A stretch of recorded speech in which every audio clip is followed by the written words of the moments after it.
The Chicago Bulls are the best team in the Eastern Conference? That is not a sentence I or any of you thought we would hear 7 games into the NBA season. But 7 games in, and the Bulls are 6-1 to go along with a top 10 offense, a top 10 defense, and one of the best net ratings in the league. And not only that, but they have a 23-year-old point guard averaging 23, 10, and 9 a game. And it was the same point guard who helped set up their most recent game winner. Carter sets up a screen. Giddy races to the basket, fires it out. Vucevic the shot.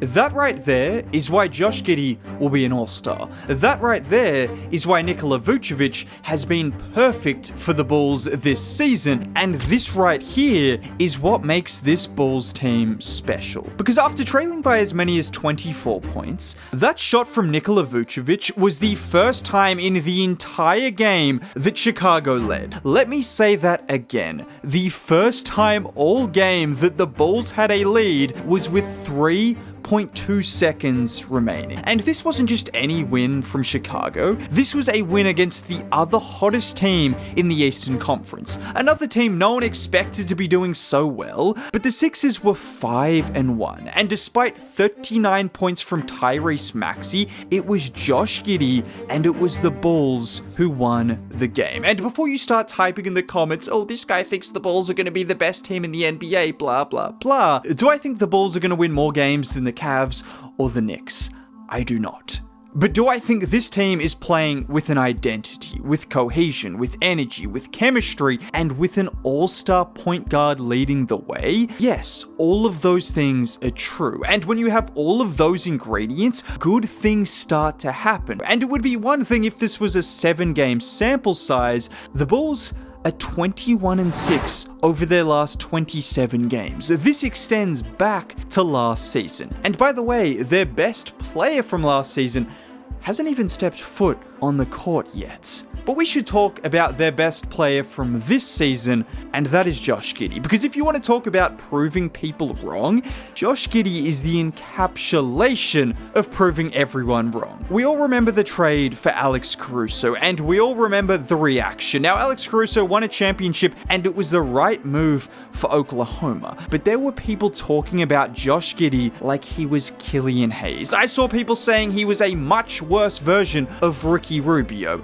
And no disrespect to Ricky Rubio, but I don't think he averaged 23, 10, and 9 a game. The same guy who's being compared to Killian Hayes is doing things like this. Vooch comes to set the screen. Grimes slides over to cover the pass, and watch Giddy fake as if he's going to back it out, going between the legs and the nasty crossover to freeze Boner and then finish underneath him. Or how about with less than 90 seconds remaining, and this time he pretty much just attacks Grimes with the crossover, getting to his spot and then floating it in. And I can't stress enough, he turned 23 years old last month. Just to put into perspective how young Josh Giddy still is, he is 1 month older than Brandon Miller. One of those players is still being talked about for his potential and what he could become. The other is leading a team to a 6-1 record and is playing like an all-star. And I shouldn't need to say this, that is not slandering Brandon Miller. It's just an example, and it's important to realize this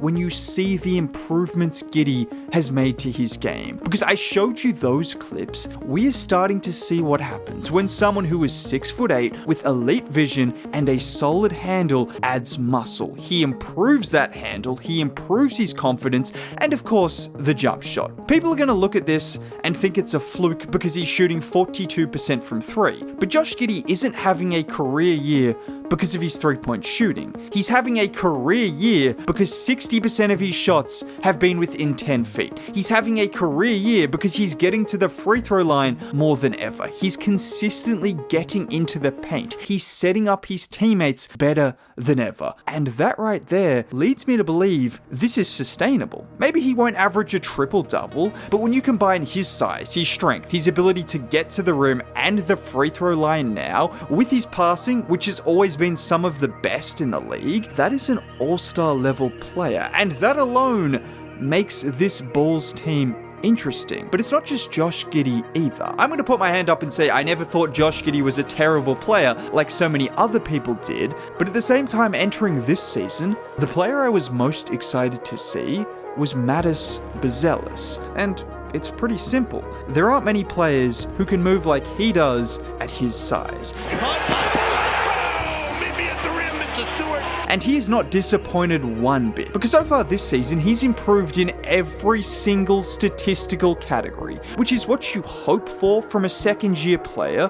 But 15 points a game, solid defense, playing 30 minutes a night on a current playoff team, that is everything and more you could ask for. And on top of all of this, the 3-point shooting. Now, shout out to the best basketball podcast on the planet, Numbers on the Board, because this 3-point shooting reminds me of something Matas said in his pre-draft interview. I shot extremely well in practices. Like it's just was the game, you know. If I shot well this season, even like 37%, I'm the lock number one pick. Yeah. And that is proving to be true, because right now there are maybe 2 or maximum 3 players that you would take over Matas Buzelis in a redraft. Because right now, this is the worst version that we are going to see, and he is currently a 15-point per game scorer who has really high upside defensively, is knocking down open threes, is dangerous in transition, and is only getting better in the half court.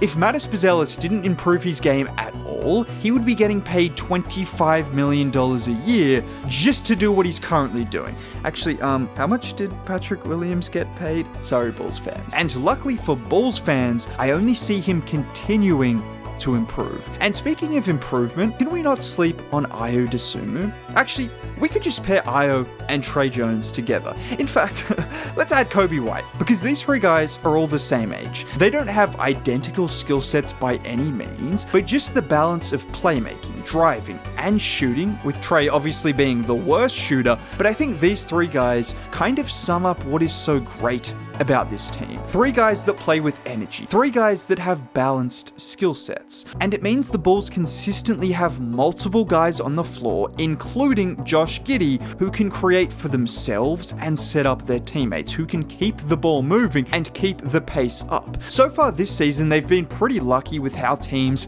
have shot the 3 ball, which is why their defense has been good. And when you look at this team, I don't expect a top 10 defense at all, but I could see a top 10 offense because of what I just mentioned. And speaking of great offense, we've also got to talk about the guy who hit the game-winning shot. Yes, he's 35 years old. Yes, he doesn't fit the timeline. Yes, they've been wanting to trade him for the last 4 years. Yes, he is still a great offensive player. Nikola Vucevic might not be a perfect center, but offensively speaking, he's making everyone on the Bulls' life that much easier with the spacing and presence he provides. And clearly, he can also knock down some clutch threes as well.